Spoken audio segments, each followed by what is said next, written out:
Welcome, everybody, to another episode of the Conquest Call-In Show. It's Friday, and we're here for you guys. We may not be the last, but we are definitely the first to take all the calls from the callers. You guys are the ones that drive the show. So make sure that you guys get your ideas in your head. There's a lot that happened this past week. Everything from the transfer portal heating up to big moves for Washington. And I want to hear from you guys. So remember, I'm not going to be in the chat as much, but I will be taking your calls. We're going to try to move them along. Matt and I have a lot to talk about. So if you guys don't call in, we'll take over the show. But this is your show. And the way to do it is to call 888-997-4539, 888-99-RILEY. Matt, how are you doing tonight? Well, I'm doing great because at Trojans Wire, the website that I edit, I have a new staff writer, and his name is Tim Prangley. So congratulations, Tim, and everyone. Tim wrote his first piece for Trojans Wire on Friday afternoon, talking about how the changes at Washington, Kalen DeBoer going to Alabama, just made USC's Big Ten schedule a little bit more manageable. That game in Seattle next season just became a little bit more winnable, at least temporarily. We'll see who Washington gets. But anyway, a nice little debut for my new staff writer at Trojans Wire, Tim Prangley. Congratulations, Tim. Thrilled to have you aboard. Oh, man, I'm so excited to join the team. I've been reading the Trojans Wire before I even knew who you were. So I really appreciate this opportunity, and I can't wait to get started. You know, the first article is just a start. I'll drop the link later on because I want you guys to watch us. But we have, you know what, Matt? We have our first caller. Look at that. Caller, thank you for being number one in the queue. You're on with Tim and Matt. What's your name? Where are you calling from? Tim and Matt, Leon from Orlando. How you guys doing tonight? You say Leon from Orlando? Yes, sir. Leon, thank you. What's on your mind tonight?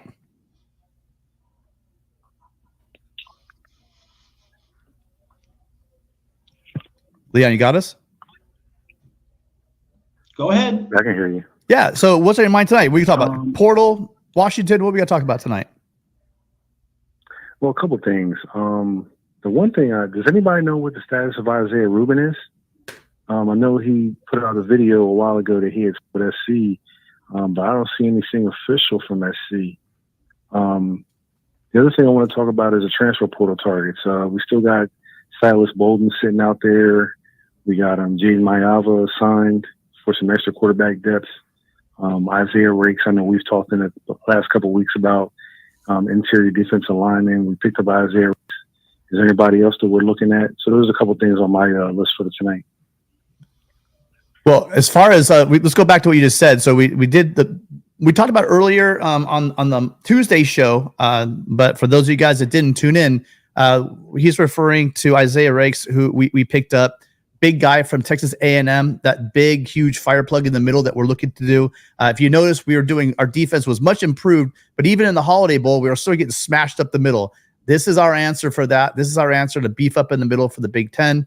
And then, of course, the latest news, which went live as soon as we were on the air on Tuesday, was the fact that we did pick up a backup quarterback. Everyone, we were waiting a while, and we were wondering, what's with Will Howard. We thought maybe the possibility that he got chased away by Miller Moss, but they were able to pick up Jaden Mayava from UNLV. Big guy, big arm, 6 foot. Was it 6'4"? Would have figured out 6'4", 220, and 6'4", 6'5", 220. Big arm. But very, very athletic. It's going to be interesting. I want to see how Riley can mold him into the system. Matt, your thoughts on those two guys really quick? Yeah, so, I mean, I'll focus on Mayava because, that is USC has gained the kind of situation in its quarterback room that Oregon has.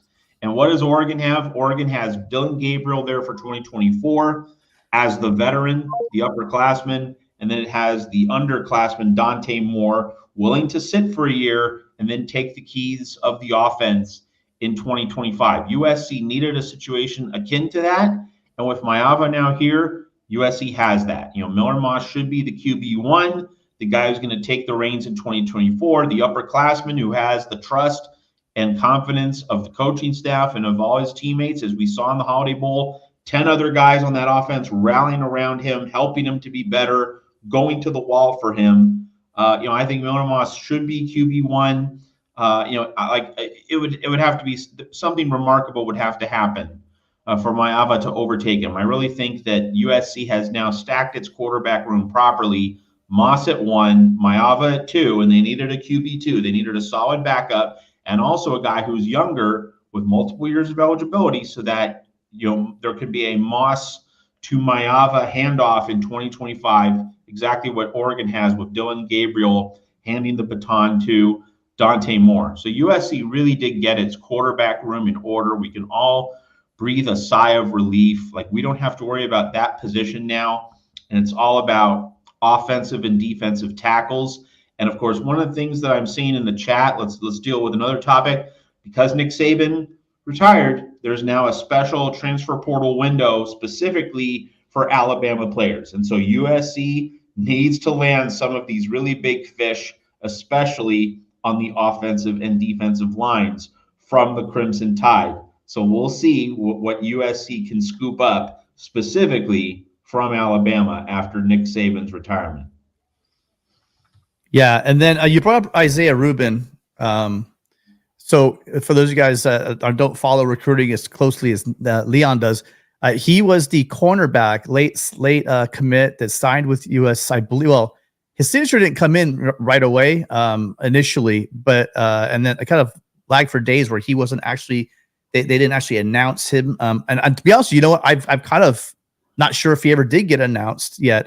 Leon, are you saying he still has not been announced? Sometimes there's issues with transcripts. Sometimes there's issues that are not nefarious. There's just something that's happening within the process. But this is getting a little late in the day. Are you saying that as of right now, he hasn't signed? I haven't seen anything. I know I heard that he had signed and there was a paperwork issue, but I haven't seen anything official from SC that he's actually signed, sealed, and delivered and is in the program. Yeah. This is an assumption I'm making. I thought, like you just said, it got cleared up. There were some issues that would be dealt with, and I think they were cleaned up. I will, I will make an effort to check that out and get back to you, but I don't know officially at this point. But again, I did hear unofficially that he had signed, that it was delayed, but he actually did get that done. But let me see if I can get anything concrete. Anything else for us, Leon? And just like Matt said, we're looking at some portal targets from maybe Alabama and Washington. I just was perusing their rosters, and they got some pretty big fellas on the defensive line over there at Washington. Redshirt freshmen, 300-pounders. And what about the guy from LSU? What's his Zalance? He's in the portal. Plays left tackle. That would be a nice pickup for SC too. Maybe he wants some NIL money, but that would be a really nice pickup. With him and Page at tackle. I think he's only a freshman or a sophomore. He's a huge guy. I'm wondering, usually with those offensive tackles, that comes a pretty high price tag, quarterbacks and offensive tackles. But Page is playing well. So that might lock down one side of the line. But I wouldn't mind seeing what we could do as far as bringing in another a player of size. Matt, what are your thoughts? I mean, obviously, I said earlier, I want some depth on defensive tackle, and I would like to get somebody who's ready. I mean, day one ready to play tackle. We still have some young guys. Tobias Raymond, who's probably still filling into his gelling with the unit. But there are guys that we have from that 22 class, and obviously the 23 class might need a little more time. We had Hayden Treater on. He's got the size, but is he ready? He's coming in. He's going to miss the spring. So I'm guessing that obviously that's a big hit for him starting right away. But if you see the guy, he looks like he's ready to go right away. I would just add, can we find our Bobby Haskins in this cycle? Can we get that offensive tackle pickup in the portal who becomes a glue guy and a real stabilizer and a savior really for the offensive line? Because, if you go back to 2022, if you don't have Bobby Haskins being able to play tackle and being able to, move along the offensive line along with Voorhees and Nealon and Dedich, USC doesn't win 11 games. in 2022. Bobby Haskins was an essential piece of that offensive line. And, last year's portal acquisitions did not hit. And USC needs to get one really big hit, one really big jackpot on the offensive line in the portal to knit things together. So we're going to see if Josh Henson and Lincoln Riley can make it happen. Yeah, but you're on it. I mean, I think we have our skill guys. I wouldn't mind getting a little bit of depth. A linebacker as well. But definitely, getting some more defensive tackles and pulling in a left tackle or two is exactly what the doctor ordered. Great call, Leon. Anything else? Hey, one more thing. Yeah. Have we heard anything about the defensive lineman coach from the Rams? Is that Henderson? Is that coming up or? Yeah. Okay, so the latest I've heard on this, I've had it kicked around. People keep sending me DMs and things. So it looks like what's opened this up. This is what some people are working with.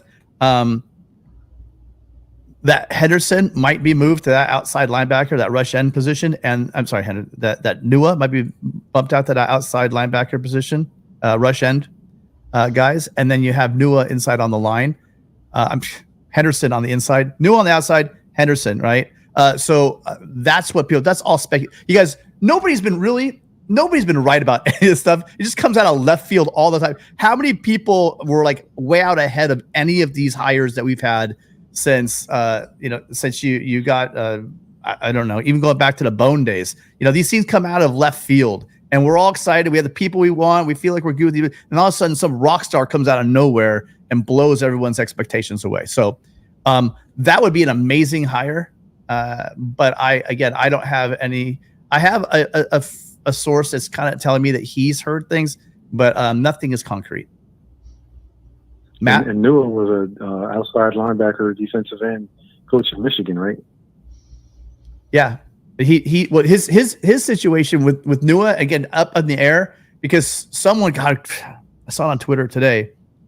I'm not going to repeat it, but basically, yeah, they're saying that they're kind of cleaning house on the defensive side of the ball. Nua came along a little bit later. Like Nua wasn't with Alex Grinch when he was at Oklahoma. He came to the staff right here at USC. So maybe he's not included in that category. I'm hoping so. I like what Nua's done. I think he is a good coach. I think he is going to develop him, and I'd like to see what he can do on the outside. Yeah, me too. That's all I had for tonight, gentlemen. All right, awesome. Thank you. Leon, thank you so much for calling. Appreciate you. Fight on, man. Fight on. Yeah, I mean, it's going to get lively, right, Matt? I mean, you have, because when the head coach leaves, that portal restriction that people had to enter the portal, that kind of gets waived. Was it a 30-day window? Is that what it is, Matt? I believe so, yes. So you have a 30-day window to bring these guys in. It will be interesting to see the names that pop up. But again, remember, in spring, when spring ball goes, spring camp comes up, and fill in the blank, 4 or 5 star from 2022 is third on the depth chart, but a quality player behind some really good linemen. He's going to be someone right for the taking. Hello, welcome, second caller of the night. What's your name and where are you calling from? I'm Craig from New York City. Greg, how you doing? How you guys doing, man? Well, doing really good. We're bringing, again, after this week was a good week. I mean, one, I'm ready with Matt now, and 2, we got a defensive tackle and a quarterback that's going to compete in the spring for the quarterback job. So I feel a lot better about our defensive line and our quarterback room. How about you? I just want to say quickly before the caller continues, Tim is a 5-star. There's no debate about that. Tim Prangley is a 5-star prospect. I hope so. We'll see. I believe I'm a 5-star at some of the services. I think I'm like a 1 at other services. So we'll see. So what do you got for us, Craig? Hey guys, I meant to call you guys, after the ball game. I didn't want to be petty because I remember you guys last time when I said Miller Moss going to throw 4 touchdowns. So I was completely wrong. He threw 6. I just put the call and bother you guys about that. I doubt laughed at me about 3 weeks ago about that. I would doubt I I don't know would if you have guys remember that. I doubt I would have laughed at you, and I doubt that I would have laughed like I didn't want it to happen. I didn't think it was probable, and it really, honestly, it wasn't really as much the Miller Moss. It was more I didn't have any faith in I believe if you remember, I didn't have a lot of faith in our offensive line. I was wondering, is he going to be pulling turf out of his face mask the entire night? That's really what I was thinking. Yeah. But I'm glad you were listen, I love being when this is being wrong. I love being wrong. And what Henson did, what Josh Henson did with that offensive line, that shuffle they did, clearly worked. Page stepped up, played like a, even though he's got a year in, played like a veteran, and I'm more than happy to be wrong on that one. Yeah, absolutely. Yes. Yeah. So I've got like 2 quick points, right? My first point is like, I'm tired of seeing people like saying, fire Josh Henson. Like, Josh Henson is a great offensive line coach. Like, all right, we had a bad year this year. It's like we didn't, like you said, you've been saying all year. Like, I transferred from last year. Like, they didn't hit this year. Like, all right, we messed up. All right, they just weren't good. But Josh Henson is a great coach. Like, just look at his track record. Look at all these players that he's bringing in, recruiting, back-to-back years, big bodies that we can develop and get better. So we should leave the Josh Henson, fire Josh Henson thing alone. Like, Josh Henson is a great offensive line coach. I already know where Matt's going with this one. Matt's going to define the word greatness, and then he's right. We shouldn't use the word great too prematurely. My bad. Not great. He's good. He's good. Like, it's not a lot of great offensive line coaches out there. He's good. Like, he's good enough to do what we need to get done here at USC. I don't. How do we replace him with? Do we know any great available offensive line coaches that are available that we can just grab? Before Matt goes, I'm going to say this. I'm not calling for him to be replaced. I want to see. He's been the guy that's brought up these young guys, right? And I believe that the bumper crop of guys that he brought in, his evaluation is, his ability to evaluate these players is going to be on show the next 2 years. And I think that might probably be his window. I mean, unless we have major issues like we had last year on the line, and which I don't believe we're going to. We're going to see what these players that they aren't the typical 5-star. And what we're hearing, and what I believe it too, is because, going back to Josh Connerly, we were all set to sign him. He was happy, he was excited. He wanted to be a Trojan. And then we just didn't have the money they have at other universities for inducement. I'll flat out say it, because it seemed like that kid wanted to come to USC. And not necessarily Josh Connerly specifically, but it just seems like there've been, I'm forgetting the guy's name from Northern California that ended up signing with, I believe it was Florida State, flipping from us and going to Florida State. And then the last couple of cycles, I'm not a super recruiting guy anymore. And then there was also the kid from Miami. Oregon? Yeah, that's Connerly, Oregon. Miami. I know you're talking about, yeah. And then there was a guy from Miami also that I thought we were. Malagoa. That we were in for that, it just seems like it. If you listen to Gerard Martinez, he on USCFootball.com, he talks about all the time. There's certain schools that you just are willing to put forth. There's NIL collectives that are willing to put forth a lot more money than most. I mean, even other, not just USC, just most schools out there. They throw tons of cash at these kids that they're overpaying for them, and USC has lost out on some of those battles. So going back to what I was saying, I want to see Josh Henson's evaluations, because I do like the film on a number of these kids. I mean, you guys heard me talk about Page and Talalele, Banuelos. He's been nicked up a little bit, but he's going to be coming back. These are big kids. We saw Alani Noah, and then this class you have Taga, Tanu, Sena. Dude, that guy Sena, he's another one of these guys. Sena and Treater, these guys just are maulers. You look at Micah Banuelos, nasty mauler. These guys are dirty, and maybe I want to see these hungry 3-stars that are hitting the weight room. They're all like 6'2", 6'3", 6'4", but they're all 300 pounds and bigger. I want to see what these guys can do. I trust in Josh Henson's evaluations. I like what I'm seeing, but we're going to see it on the field. Yeah. And my last point is about this whole like I hate like how like the transfer portal is like making everybody go crazy. And I know it's like we can go after Alabama players now because like they're available.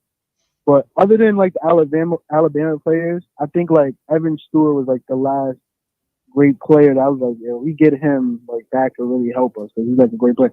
I don't think it's anybody that we need, like other than maybe like the offensive lineman, like you said, we could grab another offensive lineman, maybe another defensive lineman, but I don't think it's anybody that we really, really need. I think we just need to play and like stop like talking like how we did last year. We were doing a lot of talking. I just think we need to just play. Like I don't really like the whole I don't really like the transfer thing. Like I'd rather us just get our freshmen, develop them, and just play and stop talking. Like, I mean, not us talking, but like the team from the team. It did hurt. It was like a lot of lip service last year. Yeah, I think we could have probably taken again. I'm really very excited about our freshman receivers. I keep hearing we need a fast guy that runs good routes, etc. They're saying Zachariah Branch. He's kind of a gadget guy, but he's gonna have another year in working. Learning his route running. It's an art, you guys. People, you just don't. A lot of guys come from high school. They just rely on just being faster or bigger, or more agile than other kids, and they come in and they're on those laurels, but then they come in here and all the corners are their speed or faster, and so they have to work on their route running. You look at a guy like Amon-Ra St. Brown, who didn't exactly tear it up at the combines, but we knew that guy could run routes. We knew he had amazing hands, and so if you have that guy that's dedicated like Amon-Ra St. Brown, who's otherworldly when it comes to preparation, working out, etc. If Zachariah Branch could catch that bug, and just really be a technician in his route running to go along with his God-given talents, he could be that guy. Like I said before, I watched just right down the street here, Los Alamitos with Mekhi Lemon. That guy's fast. He could take the top off and he runs good routes. So, and then our big guys, Lane and Robinson. But I still wouldn't mind seeing a nice veteran, big dude that you can count on third down. Just like. I know that it's early, but Deuce has had some issues with drops. Again, we see it a lot with freshmen, right? I remember Big Mike Williams. He had a couple drops in that Kansas State game way back that might have cost us that game. But I would like to see that, you late in the game or third down or on that big play where we need those 7 to 12 yards. It would be nice to have that, or third down and goal, and Brandon Rice finding somewhere in the end zone, a niche to get there. That's what I really like to see. Yeah, I think if Jacoby Lane can like add 15, 20 pounds, I think he could be that guy for us. I've been begging that drum. We have everything we need. We have our speed guy. We have our speed guy. We have our possession guy. Then we have our guy that can take the top off. We have our red zone guy. We have everything we need. We just need to develop it. Yeah, that's what I'm saying. I think we're set. That's that experienced veteran piece that I'm talking about. But yeah. Matt, you want to chime in?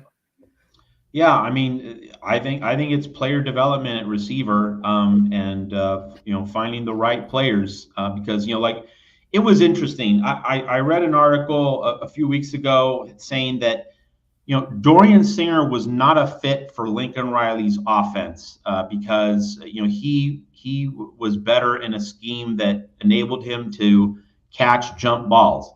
And I thought to myself, wait a minute, if you're in a scheme that's, putting you in position to catch jump balls, and then you go to Lincoln Riley's scheme and you're not a fit because Riley's scheme didn't involve throwing as many jump balls, like that just confuses me. Like, should any offensive scheme involve throwing a lot of jump balls, a lot of 50-50 passes? Like, that doesn't really seem like a scheme to me. That just seems like throw it up there, trust your guy. It's kind of like what Ohio State did this year with Marvin Harrison Jr. He's down there, throw it to him, trust him to go get it. That's not a scheme. That's just relying on talent, which is kind of what Tim was saying about these guys coming out of high school. They just rely on their natural athletic ability as opposed to being technicians. So that little detour about Dorian Singer, it's illustrative, because why were we getting a guy who just catches jump balls if we couldn't scheme him open, if he couldn't thrive as a guy who could run precise routes? I mean, that was a bad miscalculation by Riley and the USC staff if they were thinking that Dorian Singer was going to be valuable just for catching jump balls. And we've had plenty of USC fans in the chat week after week say this. Caleb Williams was not willing to throw jump balls. And if you're Caleb Williams, why would you throw jump balls? You're trying to display your best possible instinct. You're trying to make sound decisions. You're not going to throw jump balls. You're going to try and buy time in the pocket and get the receiver to break open, or maybe you can throw your receiver open. So Dorian Singer was just a big, loud swing and a miss, and USC could certainly stand to get a receiver who really clicks in this offense. I mean, Jordan Addison was a grand slam, and Dorian Singer was a 3-pitch strikeout on 3 fastballs right down the middle. So hopefully USC, while not necessarily getting Addison, I mean, we'd love to get another Addison, but just getting at least a guy who can hit a double. I'll go for that. You don't have to get the grand slam, but just a guy who's going to hit a loud double. Yeah. Hey, listen, we're stacking up, Craig. Appreciate you calling the show. Any quick last thing you want to share with us? Not necessarily. The little thing about Dorian Singer, I just think he can't separate, honestly. But yeah, I think that was his problem this year. He doesn't separate well. But if you're reading, that's fight on, man. Yeah, fight on. Well, listen, if you're reading Matt, he's saying that wasn't Singer's thing. Singer's a guy that you get the ball. You see Fafita get him the ball. You would see Delora get him the ball. And back shoulder or 50-50 ball, or just going up and fighting for it. The scores he had to get in USC, the games against USC, there was a lot of hand fighting, a lot of just trusting Singer to go get that ball, and there wasn't a lot of that. So it didn't really play into his game, is what Matt has shared. I agree with him. All right, man. Thanks, Craig. Fight on. No problem, guys. Fight on. Yeah, great call. Well, 2 for 2. 2 great calls. We got 3 people on the queue right now. We'll try to move it along. We don't want to hold people too long. Hey, caller, hold on 1 second really quick while I get a little business done. Hey, listen, you guys, appreciate everyone being here on the show. We got 132 right now. Thank you, as always. Really love sharing our Friday night with you guys. You guys make this show go. This is your show. But if you could do me a small favor, the majority of you guys watch our show and return to our show are not subscribed to the show. So if you do me a favor, right down here in the corner, there's a subscribe box. If you click on that subscribe box, you'll know when we're going live, especially if you hit that notification bell. That way we can get this thing up to 5,000. We just kind of hit a plateau at the end of the season. We were rocketing up and we just kind of slowed down. So if you could hit that like button and subscribe for us so that when we go live, we promise you that we will. Let's say, for instance, if we get news that we have a new defensive line coach, and that defensive line coach is Henderson from the Rams, we'll be going live and we can talk about it. We can celebrate with you guys. If we get some guy that we're not very happy with and we're all going to commiserate, we're like, who, from where, and we'll be here as well for those phone calls. So make sure you guys have subscribed. And thank you so much for being here tonight. Caller, thank you. What's your name? Where are you calling from? Caller, you there? Hello? Hi. What's your name? You guys got me or somebody else? No, we got you. What's your name? Where are you calling from? On here. Hello? Yeah, hi. Go ahead. What's your name? Where are you calling from? What's up, fellas? Manjeet from Imperial. Manjeet, hey, how you doing? Haven't heard from you in a while.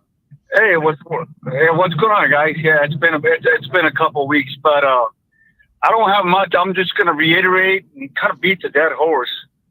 You got nice coaches. You brought in Lincoln Riley, which I really like that move. Dude's a great coach. Even he had a bad season, but he can coach. And you doing all these coaching changes, which is good. It's great.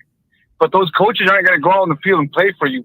You got to get the players, and to get the players, you got to. I keep saying that you got to play the NIL game. How do you lose Pelham and now Evan Stewart receivers to Oregon? You got to play that game, or if all the other stuff doesn't mean anything. If you don't have the players, you can bring in Nick Saban or Belichick. If you don't have the players, it's not going to happen. You got to play that game. You got to bring out the bag. That's all I got for you guys. No, Please respond. well, we do appreciate that. Yeah, clearly, I think that everyone has acknowledged all the way up to the top, with even Jen Cohen, I believe, has referenced NIL and having an alignment and trying to get this thing together. So I fully agree with you. However, where we're gonna disagree is I don't think we should be throwing money at wide receivers. I just don't. I mean, maybe Evan Stewart is special, but there was something was leaked out weird in his tweets that maybe an injury or I don't know whatever that is.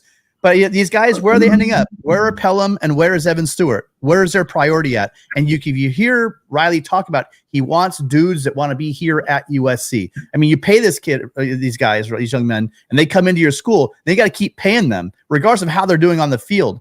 Do you want to invest that money, Manjeet, in a tall, big receiver, which I'm telling you, and by the way, Pelham, absolute stud. He's going to ball out for Oregon. Or do you want to sign defensive tackles and get ourselves like a veteran left tackle so we can move, Page over to right tackle and then get really nasty on the offensive line? Yeah, but even those tackles you're talking about, Walton Nolan, the big studs, they're not coming to USC. That guy the other guy just called. He's talking about the kid from LSU. It looks like he's going to Tennessee. It's not like we're doing great on that front either. Oh, maybe it's just a cash flow situation. I don't know. I'm not in these meetings with these NIL collectives. I don't know where these deals are going to. But I would tell you that maybe. Well, look at the big schools. So throw all the money at them. How did Oregon do last year? Did they win the Pac-12? Well, they beat USC, didn't they? They did. You know what? Five teams beat us. 5 teams beat us last year. But my question is: Isn't there a school up north that didn't throw bags and bags and bags at kids? Didn't they actually go to the championship game? And then we heard. I got you. How's Miami doing? How's Miami doing? No, Miami's a joke. Cristobal is a joke. What I'm saying Texas is, if you A&M? throw all that money at, I got you. No, that was bad. But let me just say one thing. I hear what you're saying, but I'm saying if you're gonna pay $10 million for Lincoln Riley and give him a state fellows out of this, he's got access to private jet. You're doing all these coaching things. You got to have the players, man. Yeah. Coaches can't go out and play for you. Without a doubt. That's all I got. That's only my point. It's great call. Right? Yeah, great call. Fight on, Manjeet. Absolutely. All right, you guys take care. God bless. Have a great night. You too. Thank you. Yeah. I mean, it's a story as old as time, right? We know we have the X's O's, so you do need the Jimmies and the Joes. But again, when we look at that wide receiver room, those guys are all freshmen. We just saw a little tiny taste of what we're going to see, from Jacoby Lane, right? I know when Deuce Robinson puts it all together, we're going to see, what he could do. I mean, see how he pulled away on that. Oh, it was just beautiful. Crossing, he just went up. He just left guys in the dust. So I think that maybe, just maybe, we need to be a little more patient. Just like with Riley, we thought that these lines would get fixed. The lines looked great in 2022, but there was no one behind them, and they tried to patchwork it even in 2022. It takes years to build up these lines. Well, now they've had a couple of years. They should be ready. We should see some production this year from our offensive line and our defensive line. So let's see. I know this number. Adam, how are you doing tonight? Hey, Tim, how's it going? Hey, Matt, how are you doing? Good. Adam from Georgia. Great. How you doing, man? I'm doing good. It's been a crazy 10 days, to say the least. I'll be quick, guys. I just had a couple of questions. When I look at USC's schedule next year, I see LSU, I see us at Michigan, at Minnesota, Penn State, at Washington, at UCLA, and at home against Notre Dame. So I'm wondering from you guys, what do you think is a realistic outlook for USC next year, given the schedule, and quite frankly, given the schedule 2 years from now? And Matt, I was wondering if on this show you are going to establish a deadline by which Lincoln Riley has to have the team to a certain level to be successful before we should be considering another coach, whether that's 2 years or 3 years. Interested in your guys' thoughts. I would say, Adam, that a realistic expectation, knowing that, this is all fluid. And one of the things, Adam, and other people watching here at the Voice of College Football, one of the things that's worth keeping in mind is that when Lincoln Riley built out his defensive coaching staff, and obviously he's still doing that, and we have another change that we need to talk about, with Roy Manning leaving. But just before we get to Manning, Lincoln Riley was very deliberate and patient in building out his defensive staff. In other words, USC played its last regular season game on November 18th. And so that was a week earlier than most other teams' seasons were ending. So, there was the talking point. We talked about this on this show and also with Mark Rogers on Monday night.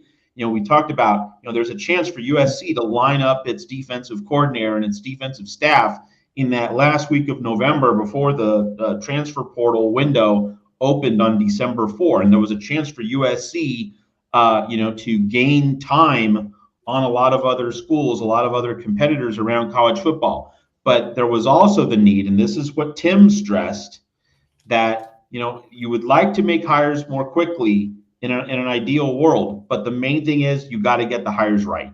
And so if you have to take a little more time to get those defensive hires right, it's worth it, because Alex Grinch, he set back the program a year.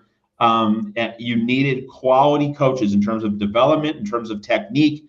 Someone like Taylor Mays, who I certainly hope that USC is in the process of retaining for 2024. But the larger point is that Lincoln Riley was willing to take a few extra weeks in December with the portal going on, with the early signing period. He was willing to take a few extra weeks to make sure he got the right defensive coaches on staff. So why do I mention that? I mention that because Riley perhaps sacrificed some time and some opportunities in the December portal window to make sure that he had the right coaches on board. And that means that the spring portal window is going to be very important for USC. And it's going to be the time when these new defensive assistant coaches are really going to begin to earn their money. If they're really good at their jobs, and if they're worth the investment that Lincoln Riley made in them, they are going to get some home runs in the spring portal. And let's remember, Jordan Addison, not on defense, but nevertheless, spring portal edition. Bear Alexander last year, spring portal edition.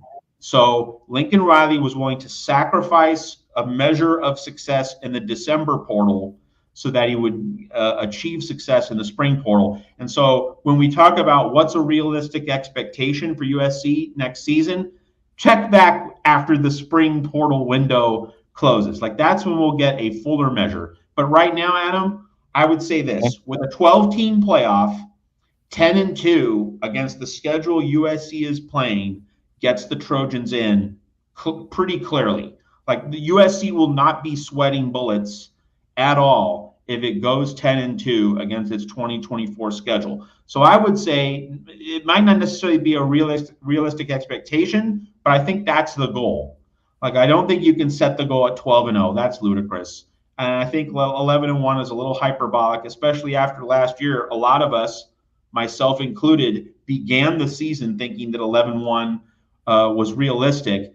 Against this schedule, I think 10-2 might be the ceiling for this team. But if the team can reach that, it's going to be in the playoff, and that's definitely going to advance the prospects and the fortunes of this program if it can get there. And so the spring portal is going to be a very, very important part of this equation if USC is going to get to 10-2 next season. And in terms of the timetable for Lincoln Riley, the main thing is we need to walk out of 2024 seeing a substantially improved product relative to last year. And it could be that because the schedule is so cutthroat, you might not see a dramatic increase in wins and losses. But if we see a markedly better product, and so USC might lose some spectacular, well-played football games, that could happen against a schedule such as this. If the product is markedly better, that's what's really important. But of course, in 2025, you can't just say, well, we kind of looked better. USC will definitely need to be producing elite results by then. This is kind of a transition year, and with Alex Grinch setting the program back, USC is not in the best position, and we're seeing Oregon, as we've been discussing, cleaning up in the NIL space and getting, frankly, more and better players than USC. That's just a reality. We don't like it, but that is the reality right now. I wouldn't treat 2024 as a all chips in the middle of the table kind of year. I do think you need to see major improvement. Like, that has to be clear. If you don't see any improvement, we can have a real conversation about Lincoln Riley, in December of 2024. So I wouldn't put all my chips on, what's the record, because the record might not be reflective of just how good or bad USC is in 2024. Adam, if you could hold on 1 second. Hey guys, just really quickly, just a little housekeeping again. Again, the statistics show that half of you guys are not subscribed to the show. Please do us a favor. Thank you, first off, for being here. But if you have not already subscribed, you take 1 second to go hit that subscribe button. We're trying to get to 5,000 subs. We're very close. We probably could do it tonight if we got lucky. Go ahead and hit that subscribe button, and also hit the like button. That does help us to get the word out there, and more people will be able to grow it. And we appreciate all of you guys being here tonight. Sorry, Adam, go ahead. Oh, no, last thing I'll say, and Matt, thanks for a great answer. I have been very critical of Riley, but the fact of the matter is he has made some very good changes on defense. They look great against Louisville, and he's restored my faith in him a bit. So my view is, let's give him 3 years. If he can get to the playoffs 3 years from now with this very tough schedule, then I think we should stick with him. So I'm a bit more optimistic than I was. Maybe I was wrong, but I think that given our schedule, given the development that needs to take place, we need to give him 3 years. And if we don't make the playoffs after the third year, I think we should go after Kiffin. But I think Riley's earned that, and I'm proud of what he's done since the season ended. So thanks again, guys, for a great show and a great analysis. And, fight on. Fight on, Adam. Thanks as always. Appreciate your call. Thank you. I have Gabe trolling me in the chat right now, but love you, Gabe. Thanks for being here. There's a rumor Gabe's coming out to Southern California, so I'm definitely gonna have to take that guy out to dinner. But yeah, I think that he's winning over. Adam was one of your more staunch guys that was not really happy with Riley. The fact that door is opening up a little bit, I would caution people. Everything looks great on paper. Everything always looks great on paper. The offensive line last year looked great on paper. Let's see it start at the beginning of the season against LSU. Hello, caller. Thank you for calling. You're on with Matt and Tim. What's your name? Where are you calling from? What's going on, boys? How you doing? Fight on from the East Coast. How you guys doing today? LB Live. LB Live. Good. Nice to hear from you. How you doing? I'm doing great. How do I sound? I sound good tonight? Perfect, as always. All right, beautiful. Hey, everybody in the chat, man, please give a thumbs up to Tim. I just read his column. Beautiful job, Tim. Thumbs up. You guys don't realize how hard it is to do something like that. Trojan Wire, USA Today, fabulous job. 2 thumbs up in the chat for Tim, man. Great job, Tim. Thanks. Fabulous read. Everyone's making great points, man. I think, the schedule and as far as what the record's going to be, I think the lowest that USC is going to be, I think 9-3 is lowest. I think they could be anywhere from 9-3 to 10-2, maybe even 11-1. And here's the reason why I say that. People don't realize how good the Pac-12 was this year. Do you not realize how good the conference was, how well it did? Look what Oregon State did to Florida in the bowl game. Look what Washington got to the championship game against Michigan. Look what SC did to Louisville. Look at these games. Even though UCLA had a tough one, they lost a tough one. It was close. I mean, you guys got to pay attention to how good the conference was this year. So yes, USC didn't look a certain way, but if you were to put USC probably in the Big Ten, what would their record have been this year? You got to think about that. So we got to really be honest with that with Caleb Williams. So I think going back, we already see the turnover with this coach. We already know Harbaugh is going to probably be out. Michigan's losing everybody. We already see what's happening at Washington. And I'm glad you guys made a fabulous point about Oregon. They can pay these guys all they want, but do these guys really want to be there? Do they want to be an Oregon Duck, or are they just there for the money? And the key is that I love what Lincoln Riley said. He's finally getting it. I want guys here that want to be here. Period. End of story. You don't want to be here. Here's the door. And that's it. Because when you have guys here that want to play for SC, that really want to be a Trojan, excuse my language, they're going to play their asses off night in and night out. They're going to really hit the weight room. They're going to really be on top of their job. They're not going to think twice about anything. They're really going to be committed to the culture that they're trying to build there. And to me, that's the key. What say you guys? I say getting 5 stars is a good start, though. Here's what I'm going to say. Here's what I'm going to say. Again, I'm going back to, so when I think about recruiting, I think of a guy named Gerard Martinez. If you're a USC fan, you know exactly what I'm talking about. And he always talks about how there's like brick and mortar guys, right? There's the guys that you're gonna build your stars, your brick guys, right there, and then you have the mortar guys that kind of fill in the gaps and stuff like that, right? And I mean, I think our offensive line, I know those 10 guys from the 22 and 23 class, there are going to be multiple guys from those classes that are going to emerge that were not, 5-star linemen. I know that. I know that also, you're right. Some of these guys come in with NIL deals, etc. But, there's also guys like Amon-Ra St. Brown, right, that come in and work harder than anybody. Guys like Caleb Williams that come in, and he's been working his entire life to get where he's at. So I don't want to generalize that these blue chip guys are like that. This Adam makes a good point. You do want guys that are hungry. Look what Michigan did, but look what Michigan did also. They brought in guys through the portal too. You need the top guys. You do. If you want to win, you do need some of that elite talent. But it doesn't mean because a guy's a 3 or 4 star that he's not going to be an NFL 7, 8, 10-year veteran. That also can happen. But the short story is I think that you need to get guys that fit. You can't have guys in the locker room that are me guys. You can't have guys in the locker room that are just thinking about their NIL deals and shopping them year after year, trying to recruit to keep your guys. I think Lincoln Riley made it very clear, like you said, LV, that he just want guys that want to be at USC. But you need 5 stars. I just think, listen, a valid point. I totally agree. I mean, yes, you need 5 stars. Totally agree with that. But that's never been a problem for Lincoln Riley. He's never had a problem with getting 5 stars. SC has never had issues with getting 5 stars. The problem is that we're getting 5 stars, and a lot of those 5 stars don't want to be here. So that's so it's a character thing, right? So you can get the 5-star, that's fabulous. But if he's like just a guy that's a me guy and not really wanting to be here, like a guy like Juju Smith, he wanted to be here. A guy like Biggie Marshall, he wanted to be here. Sua Cravens, they wanted to be here. So those are all 5-star guys. Like, I get all that. So those are the guys that you really want. Those are the guys that you really, really want to lock into. Certain guys, like to me, I think Malachi Nelson, I think he wanted to be here, but he wanted to start. He wanted to play. He didn't realize that, listen, man, you're going to have to work to get this. It doesn't matter what you are. He wanted to go someplace, hence him going to Boise State. He could have went anywhere. He went there because he knew he was going to play. He knew there was no competition. I could just be there. I could chuck the ball around. I don't have to worry about competition. I could just get my numbers up.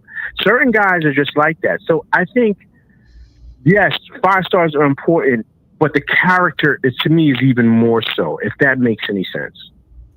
No, it does, Matt. You want to hit on that? Well, LV, so many excellent points. I would say, though, that Lincoln Riley and USC have had a problem with 5 stars on the offensive line specifically. Like, that has been a position group where, Clay Helton and his reign of error did so much damage hollowing out the program. And, Josh Henson is playing catch up.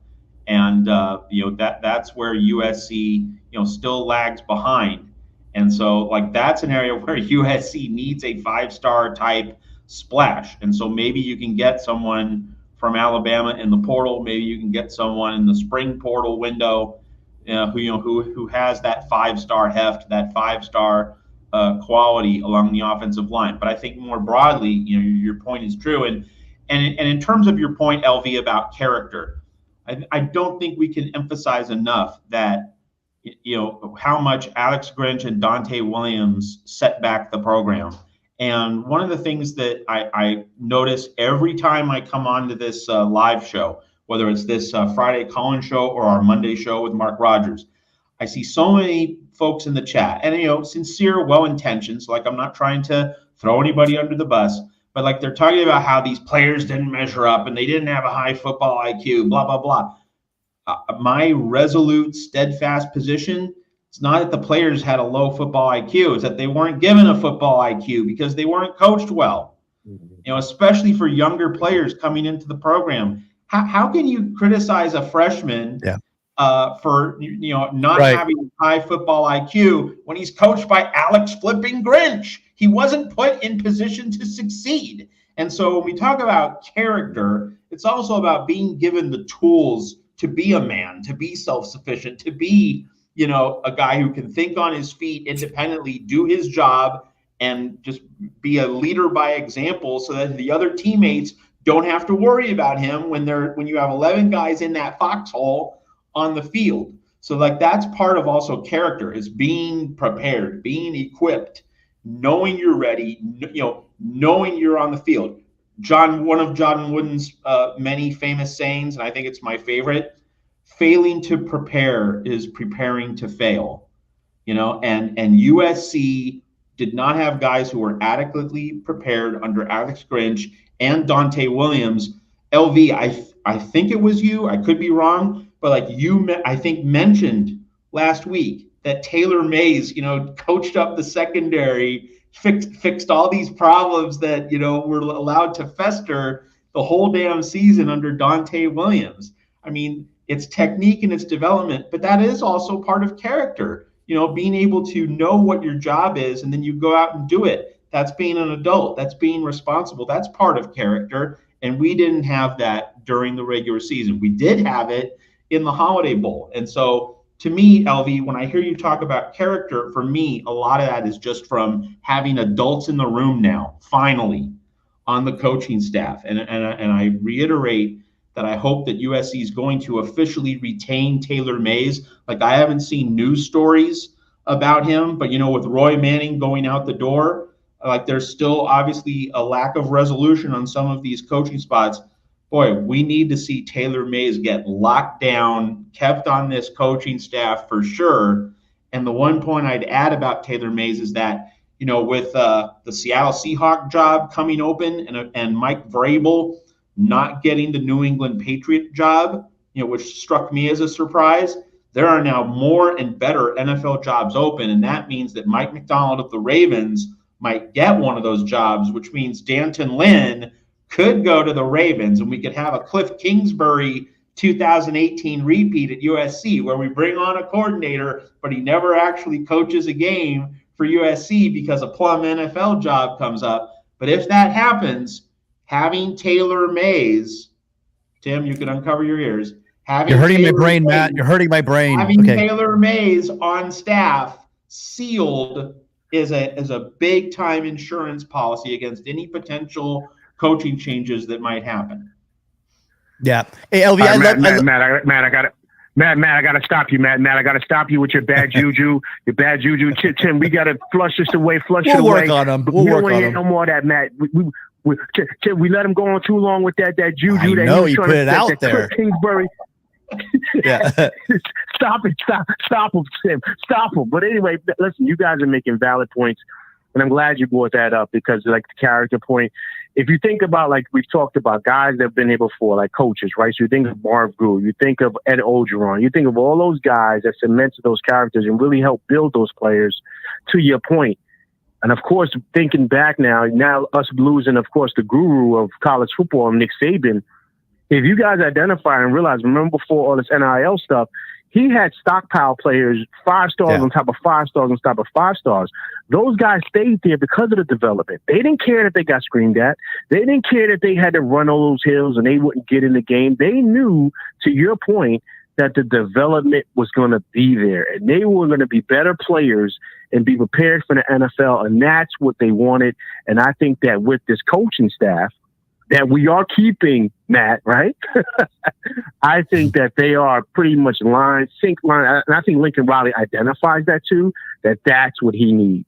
And I think once everybody's to be patient too. I understand everyone's jumping out the window thinking, you know, USC, we're not getting all these guys. Listen, once we start winning, players start seeing the development.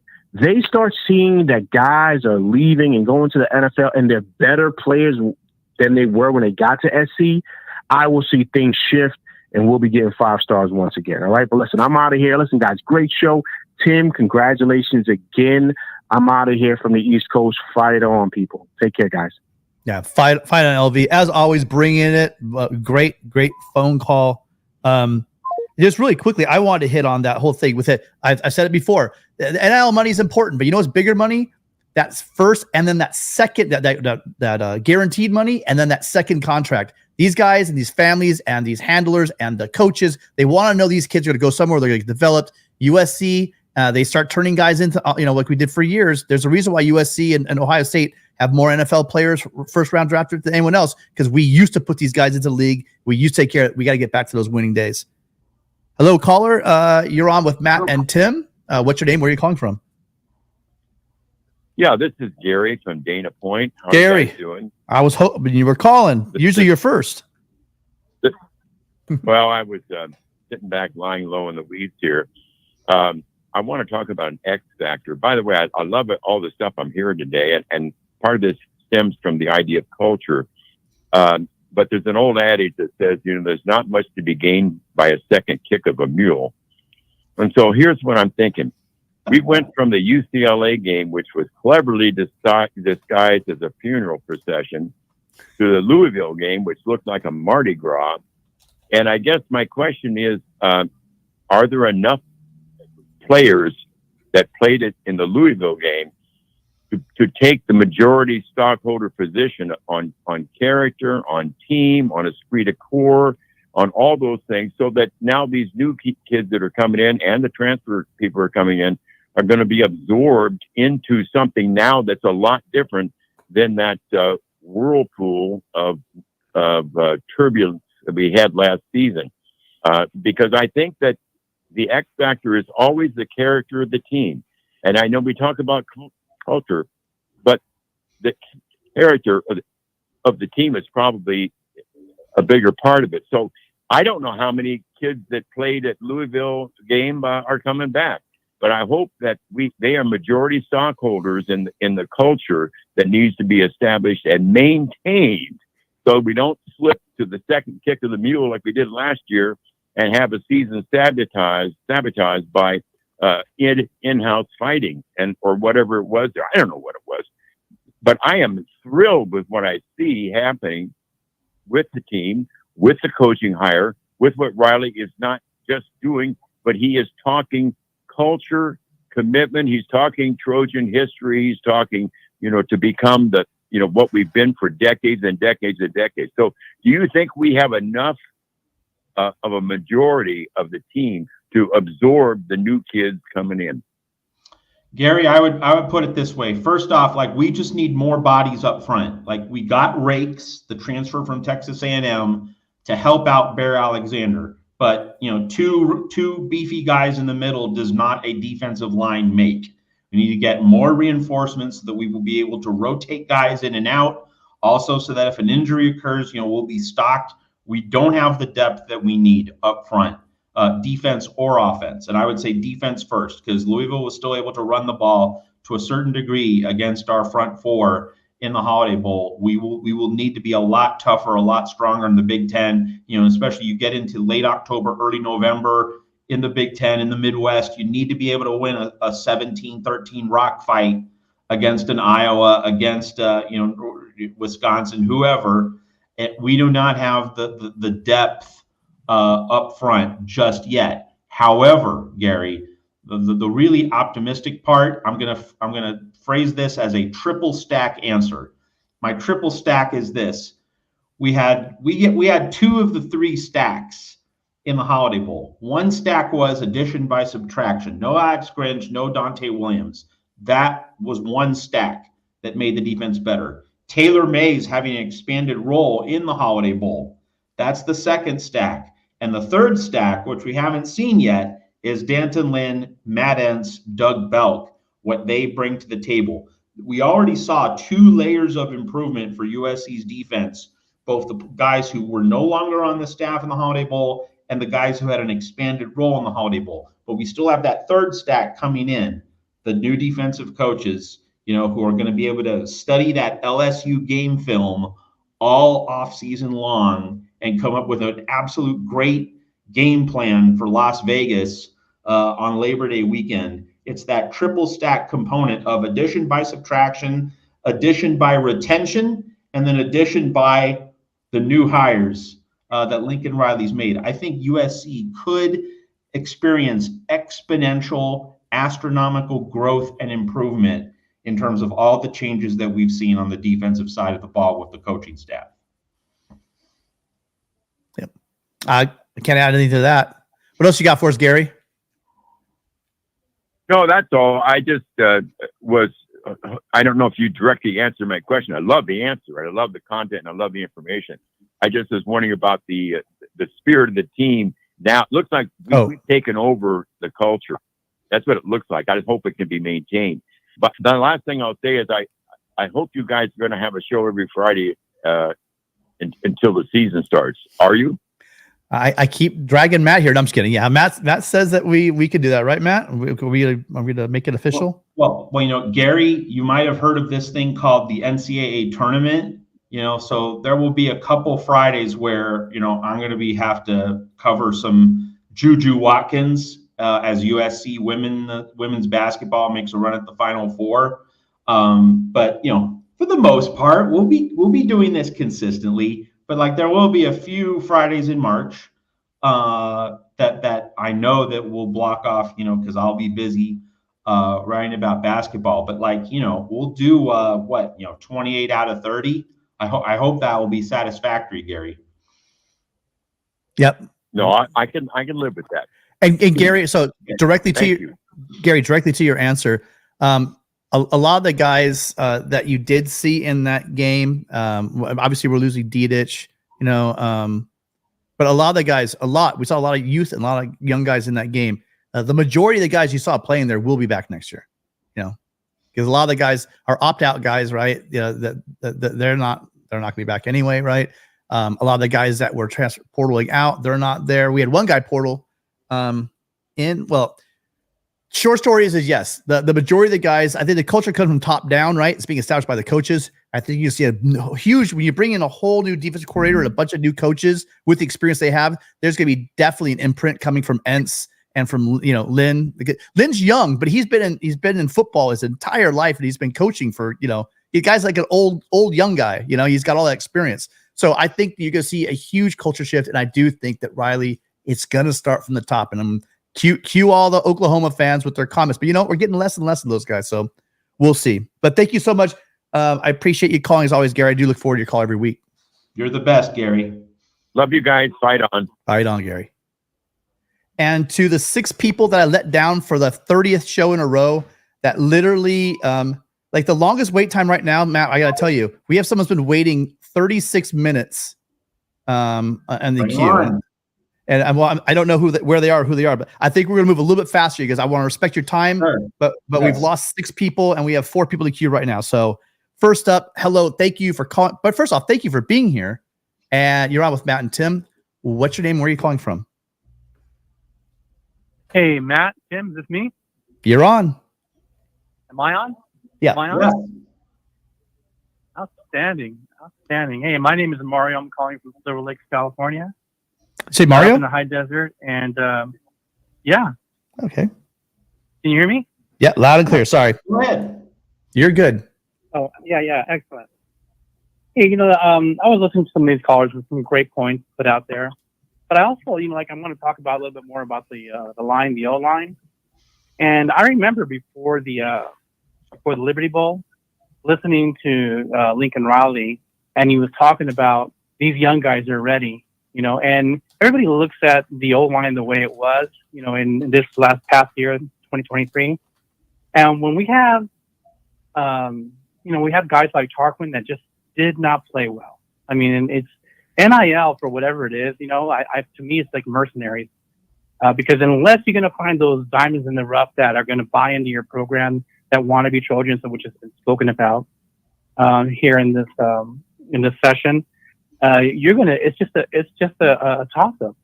But I remember listening to Lincoln Riley talk about, and with a smile, and I don't know if it was just me, but did anybody catch it? I mean, he was smiling from ear to ear. We were saying these guys were ready to go, right? So to me, it's like, this guy knew something. He had an idea that these new guys, these freshmen were ready. And not only these guys, but then this is the first of 2 years that he's had to go recruit his O-linemen, right?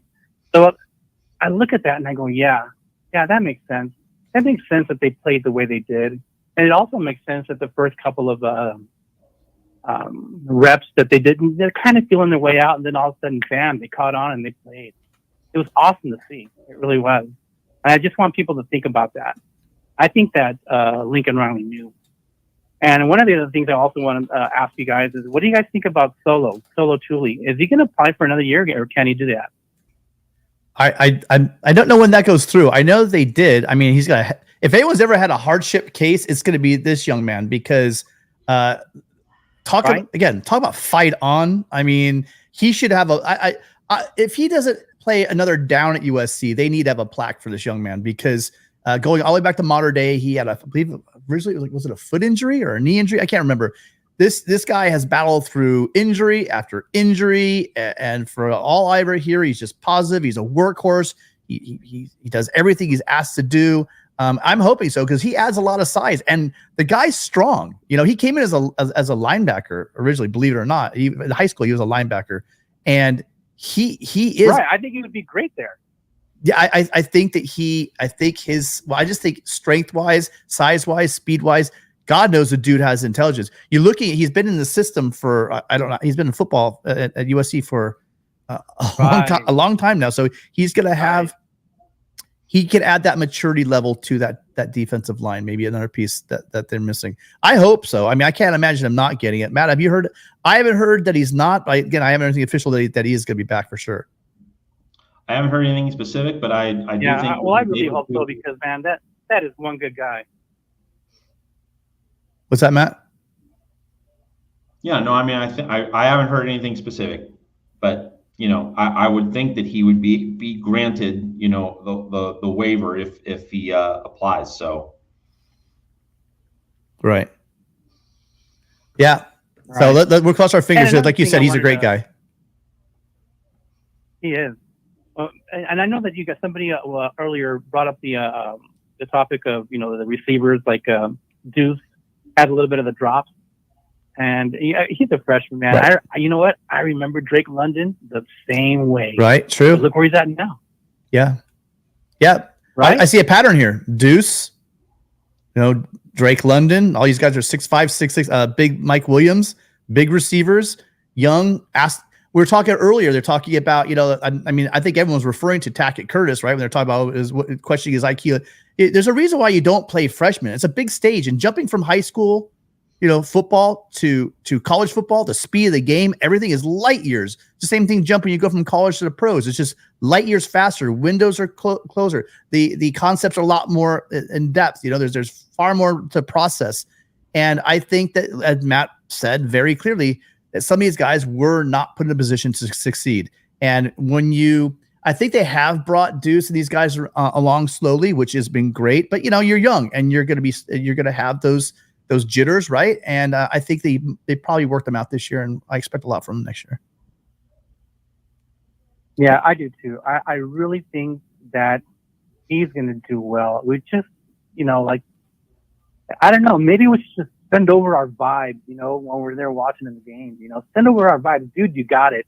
And if for whatever reason you feel a little shaky, look at the jersey you're wearing. Look at all the ghosts that wore that jersey. They're with you, bro. They're not against you. They're with you.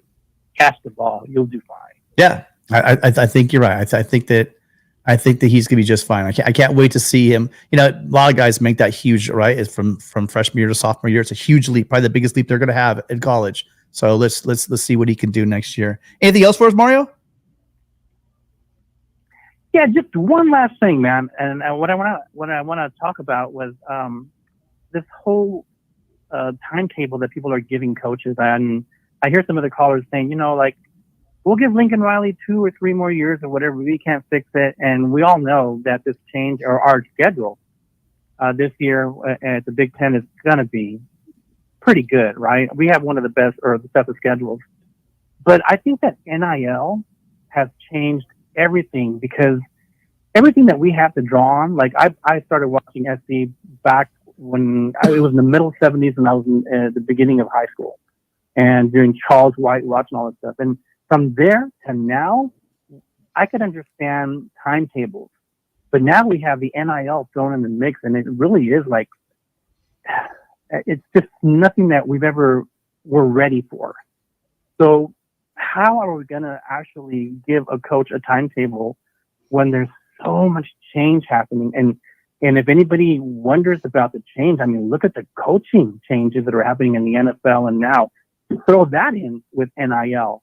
and see how hard it is to figure out how much time we're supposed to give a coach. Because honestly, it's there's no way in God's earth that I can make give a year or a number that you have to have it by this time, because right now everyone's playing it by ear. What do you think? Matt? Well, I think, the point I made earlier about 2024 is that the Big Ten, the schedule that USC has, the Big Ten, LSU, Notre Dame, it's a cutthroat schedule. And so USC could be a lot better than it was this past season and yet not get too much of a boost in terms of the win-loss record. So my main focus for this season is just, do we see substantial improvement? Like I think, I'd love to say that, we have to be in the college football playoff, and if USC's not, then Lincoln Riley should be under scrutiny. But no, I think that because the standard fell so much this past season in 2023, the main thing for Lincoln Riley in 2024 is the product has to look a lot better, and so the win-loss record can't be used too rigidly. I mean, not that it's irrelevant, all right, but it just can't be used too rigidly. Like USC could be an ugly 9-3 or a pretty 8-4. USC could play some ugly games, That's right. but maybe you win them and finishes 9-3, or USC could play some classics against Michigan. USC might lose a 35-34 game to Michigan in Ann Arbor. It's an L, but USC will have played well. And you could say the same for like the LSU and Notre Dame games. What if they're epic battles, but USC loses them? The product would be better. The win-loss record might not reflect that. The main thing is we just need to see the product make that big jump from 2023. And I think that with the defensive coaching staff changes, that can happen. And you know what? Let's take this time while we're talking about defensive staff changes. We haven't talked about it directly. Let's talk about it now. Roy Manning.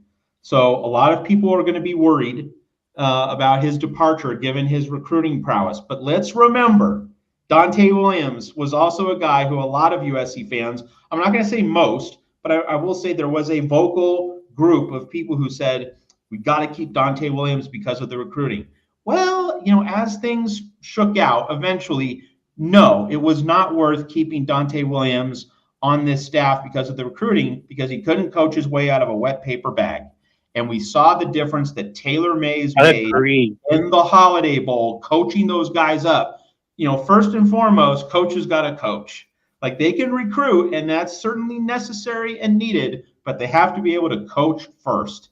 And USC did not have quality coaching at most of its defensive staff positions, especially coordinator, but also in the secondary.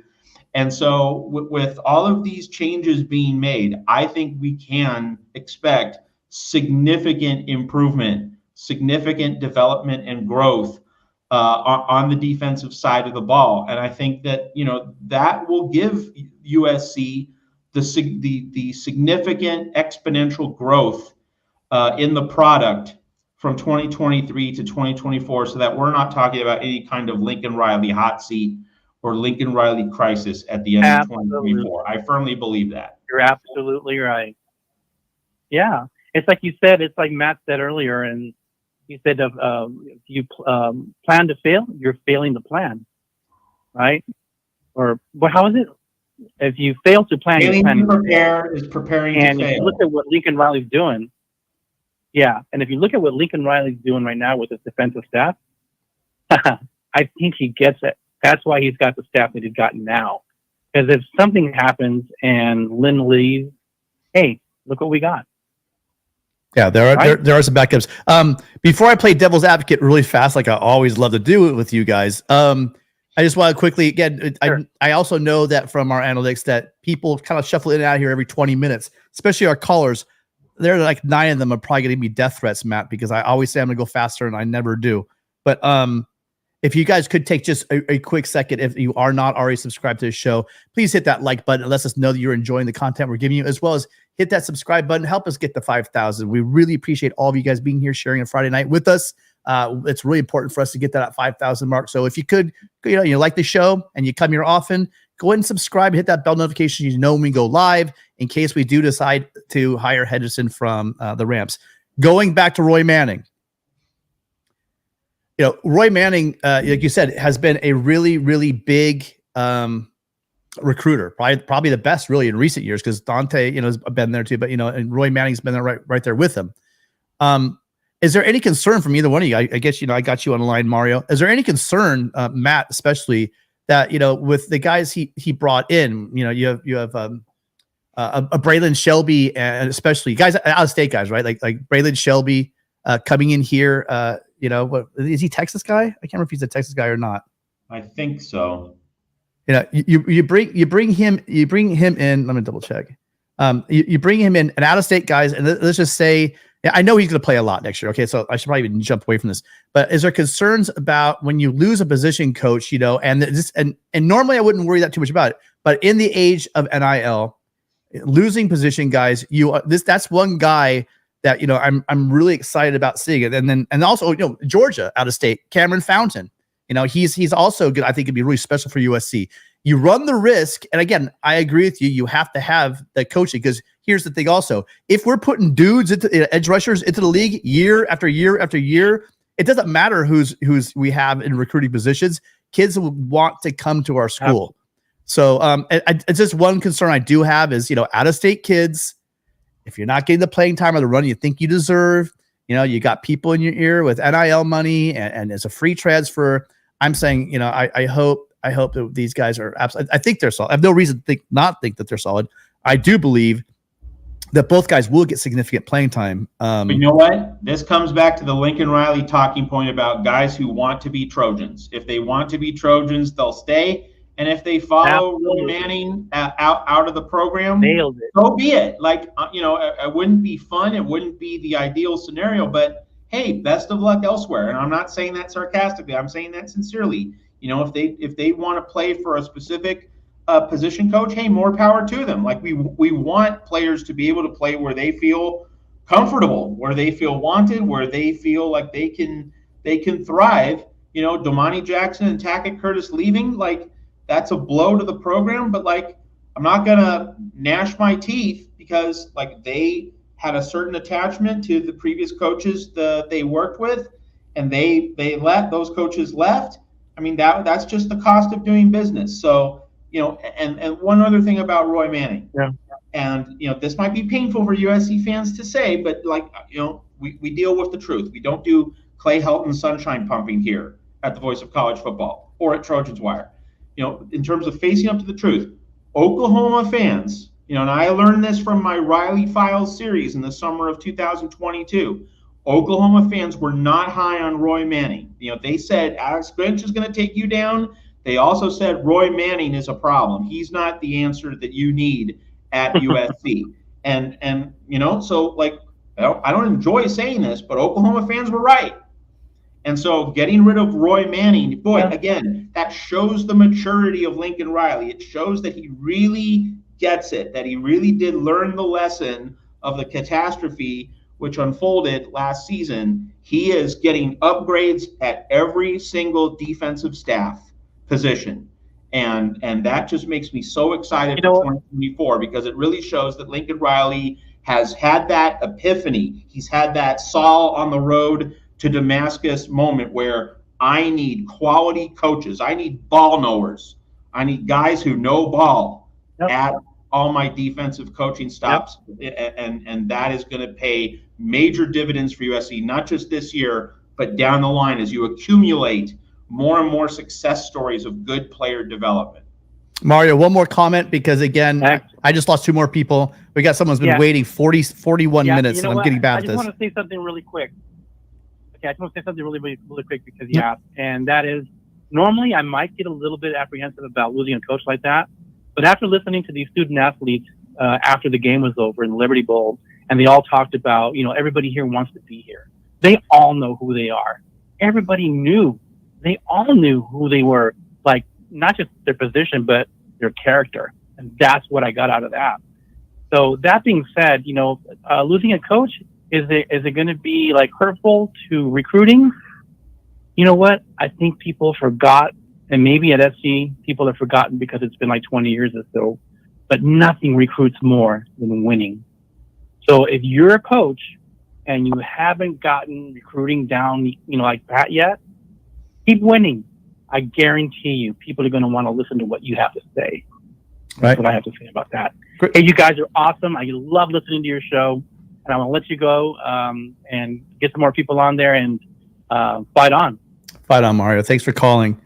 Yeah, if I had to rank them in order, Matt, and really quick, if you want to follow it up, I would say these days, number one, NFL, NIL, and then winning. Because I'm seeing a lot of kids go to schools that aren't winning, but they do have a lot of money in NIL, and they do have guys that have shown to get people to the league. All right, so we're down to our last 4 callers. Again, I'm setting records here. Yeah, no new calls. We're almost at an hour and a half. Yeah. So let's grab these last 4 really quickly, and then we'll be ready to go. So, hello, thank you for being here. You're on with Matt and Tim. What's your name? Where are you calling from? Hi guys, it's Dave from Iowa. Hi, Dave. How you doing? Good. How are you guys? Good. So, what do you want to talk about tonight? All right, so I got 2 questions for you. I'll ask the first, then you guys can respond, and then I'll ask my second. So first, in terms of the transfer portal commitments, I really liked the Texas A&M nose tackle edition, but just curious, from now until the beginning of fall camp, how many interior defensive linemen do you think USC will go for and hopefully get their commitments in the transfer portal? Like Matt said earlier, and like I've said forever, the football is a game of attrition. We're going into a black and blue league where they're going to pound, especially that middle. Injuries are going to pile up. Guys by late October, November are going to be maybe playing, maybe not. But the guys that are playing are generally going to be a little bit banged up. I would imagine, Matt, they're going to get at a minimum, one more big defensive lineman inside. I would say probably one more like nose tackle and then one more like defensive tackle, I think, inside. So 2. I think that's fundamentally right. And I would just make this point of emphasis, and I know Tim agrees with me on this one, that USC, if it means you don't get an extra wide receiver, if it means you don't get an extra running back, if it means you don't get an extra safety or corner, if USC goes all in on the lines and just focuses on that, and it sacrifices gains at other position groups so that it beefs up both its offensive and defensive lines, you might say, well, that's not really a balanced approach. But I think that USC just needs to put all its chips in the middle of the table for beefing up its lines. Going into the Big Ten, I think that's just so paramount. I think that with the offensive line, you need to protect Miller Moss and make sure that the game is easier for him. That you're giving him everything that he needs to be successful in his big prove it season at USC. And then on defensive line, we saw that the run defense was a problem, even with all the other defensive successes in the Holiday Bowl. So USC's portal activity should really just focus entirely on offensive and defensive lines. And if that means you lose in other position groups, so be it. That's the trade-off that USC needs to be willing to make. Yeah. Awesome. Okay. Some names we probably haven't seen yet. You got a really big guy. You have, as far as the line's concerned, you got from last year, you have Green and Lafitte, right? Elijah Hughes flashed a little bit this year, bringing Rakes in. So I think they're going to need at least 2 more big interior guys minimum. So I'm sure we'll see them too. Remember, Gotcha. we get the spring portal coming up really soon. Mm-hmm. Gotcha. You had a second question, Dave? Coming from, and I agree with all of them. My second question is, now Tim, I know I have a feeling I know which route you're going to go, but in terms of 2023, would you rather have Lincoln Riley get a special teams coach, or would you rather him either have a PR coach or take PR lessons when it comes to communicating with the media and, in a sense, communicating with the fan base in the idea of, hey, believe in me, trust in me, hey, the trajectory is right. Because what I'm seeing right now, Dan Lanning knows what he's talking about, unfortunately, and it annoys the heck out of me that their head coach knows how to, quote unquote, be a good salesman or, do a great recruiting pitch. And Lincoln Riley is trying to, tell a nice fancy story to make the LA people happy, but when we see that story, quote unquote, on the field, we're upset. So what do you think? A PR class / coach for Lincoln Riley, or a special teams coach? See now you're just mocking me, Dave. Okay, so here's my thing, and I'll go back to what I've told you all season. There have been a lot of coaches that are short with the media, grow up with the media, don't give access to the media, and they do very, very well. I don't want Fire Marshal Bill, Dan Lanning. I don't want that guy. That guy, I'm telling you, that guy. That stuff when he's talking, when he's with that scene, that face gurning, they call it in England, they go gurning, they make the funny faces. That scene they said where he didn't, they're talking about the outside noise and what's going on in Colorado. We're not like that. And then he invites people into his locker room before the game to have them talk about how not talk about the other team and make it up. They're Hollywood, we're not. But you're bringing Fox in to watch your locker room. It's all of it. Just I've never been a big Dan Lanning. I'm being, the guy that, you said you didn't like Dan Lanning. Well, I don't really like, he might be a wonderful guy. He's clearly winning, right? But the guy just kind of bugs me. I don't know how to say that. You like his answers. I just want wins, if Riley, as far as having, I don't know how much you need, the personnel. I'm going to trust Riley to what coaches he puts where. I think we need a new kicker. Because I want to be honest. We're missing chip shots now, and it's just not it's going to cost us games. But I don't think that the special teams is that choices. I know I'm in the vast minority, but remember, it's a coordinator. There is. You would say we don't have a special teams coach. Yes, there are coaches that are coaching special teams. Is we don't have a specified special teams coordinator that takes up a whole coaching job for a small portion of the game. And I think people going back a lot of times, Lincoln Riley, this is not just a Lincoln Riley thing. There are many coaches, Matt. I know you don't agree with me, but you will admit there are many coaches that don't have special team coordinators. And we had guys that used to teach a ton. Matter of fact, we had like 8 or 9, 25 scholarship kickers at some points, and we're all worried about special teams when in fact we just need more coaching on the field. So I'm going to get crucified for this. But until I see egregious play, and then here's the one I think I do like though. Someone did say really recently, is you're wasting Zachariah Branch back there, not being able to return kickoffs because it just doesn't. You're not changing out the personnel, right? You keep running the same guys out there. If guys miss blocks, they need to sit down. You need to give Zachariah Branch a chance to show what he can do. And if you're out there and whatever, you're a starter and you're missing tackles, you need to sit down and you need to be accountable and someone to come in. I don't know maybe if that is the case or not, but there's no reason why Zachariah Branch isn't breaking more runs. It just seems like he's getting game tackled. The first guy down there is just hitting him right away. So your thoughts, Matt? I know where you're going with this. Do you? I think. Well, my main thing is when posed with those choices, my choice would not be A or B. It would be C. Firing Alex Grinch in January of 2023 and getting a better defensive coordinator. That would have solved 2023's problems more than having a special teams coach. Now, I believed in having a special teams coach because I don't think you should wing it. Remember Notre Dame from 2022? Notre Dame blocked like 7 punts that season. It won a few ball games for them. And like USC needs to find any way it can to have that kind of edge. But that point aside, USC just needs a better place kicker. And this is going on in the chat. And the folks in the chat are absolutely right that, he gave Dennis Lynch the scholarship and then everything went south. Come on, there's no reason USC football shouldn't have a guy who can just thump kicks through the uprights like it's nobody's business. Should be able to get a better field goal kicker than Dennis Lynch. So, hey, I do think that Dan Lanning has a better PR approach, and I think the fact that he's staying at Oregon and he released a video, like he has players who are pounding down the gates, to play for him. I mean, he certainly has a very good thing going, and he does now know how to orchestrate things pretty well. But I would say, agreeing with Tim, how many Pac-12 titles has Dan Lanning won in his 2 seasons at Eugene? He's over 2.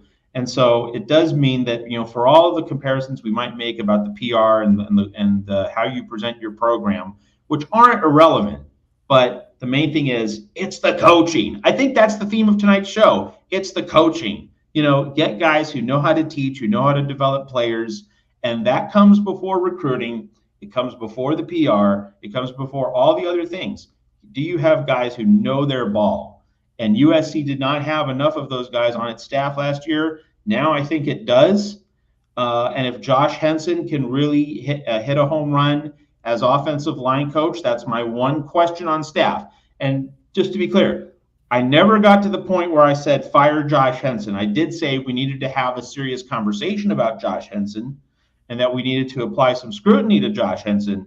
But I was on board with firing Dante Williams, firing Alex Grinch, firing Benny Wiley. Those are the three guys I wanted gone. I got 2 out of 3, but I never got to the point where I thought Josh Henson should be fired. But I do think this is a huge, centrally important prove-it season for him. We need to really hold his feet to the fire this year. But if he hits his marks, if Henson hits his marks, I'm so fully sold on what I'm seeing on the defensive side of the ball that if the offensive line for USC does its job and protects Miller Moss this season, I think it's all going to come together for the Trojans.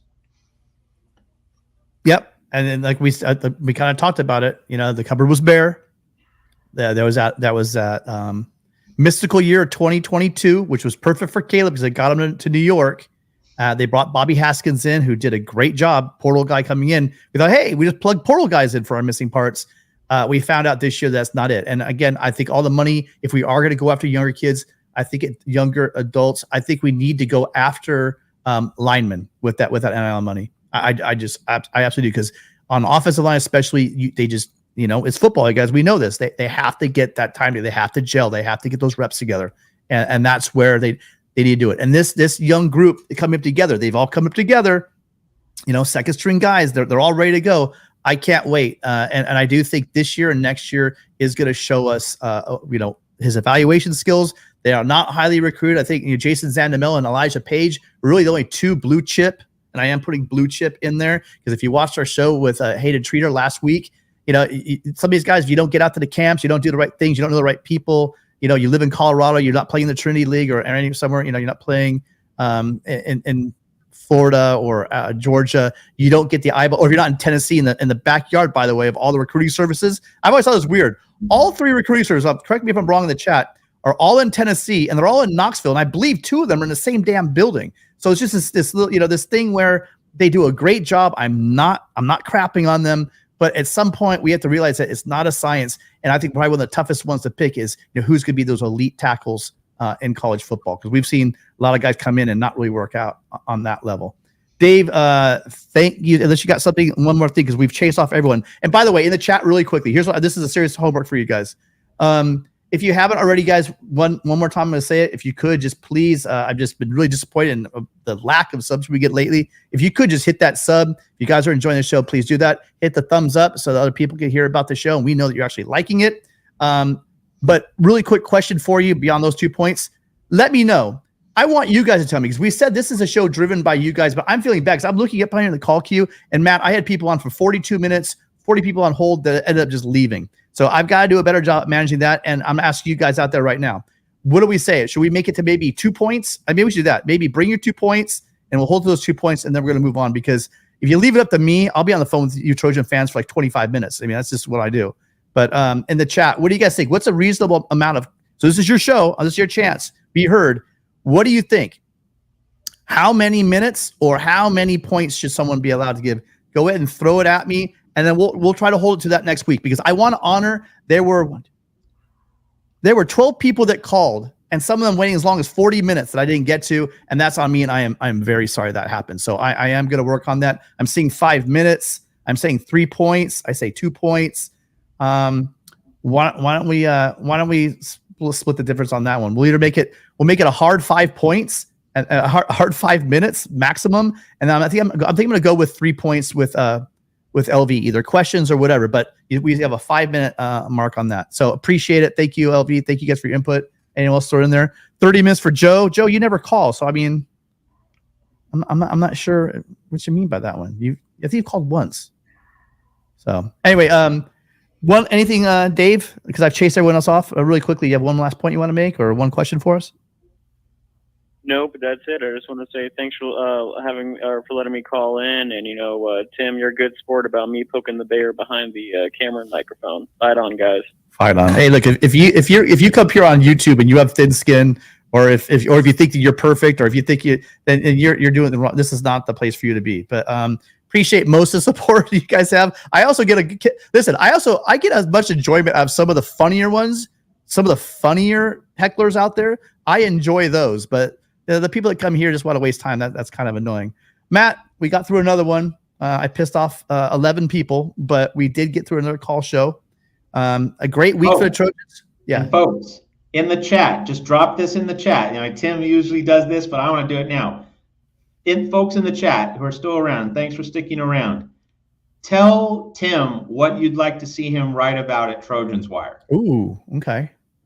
Because that way Tim doesn't have to think too hard. You can just present topics or questions on a platter. I know that would make Tim's life easier. That's part of my job now, making Tim's life easier so that it's not a time sink. Because he has a day job, I have a day job. We want to make sure that Tim can write lots of articles without having to take too much time. So in the chat, tell Tim what you'd like to see him write about at Trojans Wire. And thank you, John Diadamo, for dropping that in there. You guys make sure you check it out, John, on the Michigan channel as well. And then Mondays with Ocho at 5 o'clock Pacific, 8 o'clock Eastern. He's on there for the Big 10 show. Make sure you're checking that out as well. Matt, we did it, but I almost messed up, and I always do this. So, by the way, it looks like I like this one. We'll play this one a little bit. So, basically, 1-pointer question I go with, 1-pointer question Matt, you're gonna handle, and then the last one we both answer. So, we'll play with that one as well. We appreciate all the kind words. Thank you guys so much for being here again. I have to have one more point that I have to get to because I have to do it every week somewhere on one of the myriad of shows that I go on. You guys, it's about time, and I'm getting. We hear the NCAA. We're even Charlie Baker's name in the news lately as well. It's about time. Can we please, for love of goodness, give this man back his trophy? It's been over 4,834 days now since Reggie had his trophy stolen from him by those crazy guys over at the NCAA. Let's get out there, you guys. I know we had some billboards out there recently. We need to keep the noise up loud and clear. We know that Caleb will be getting his 13 next year. I really do think that these guys got to reinstate his stats so the cowards over at the Heisman Trust, because they could give it to. I don't understand. It's the Heisman. They could rewrite their little silly rule book, because whatever the NCAA is doing, it's getting a bit old. But Matt, before I upset a lot of people over the Heisman Trust, I just want him to get his trophy back. Make it happen. Matt doesn't want to get his trophy back, I think. No, you've said it all. I don't need to add.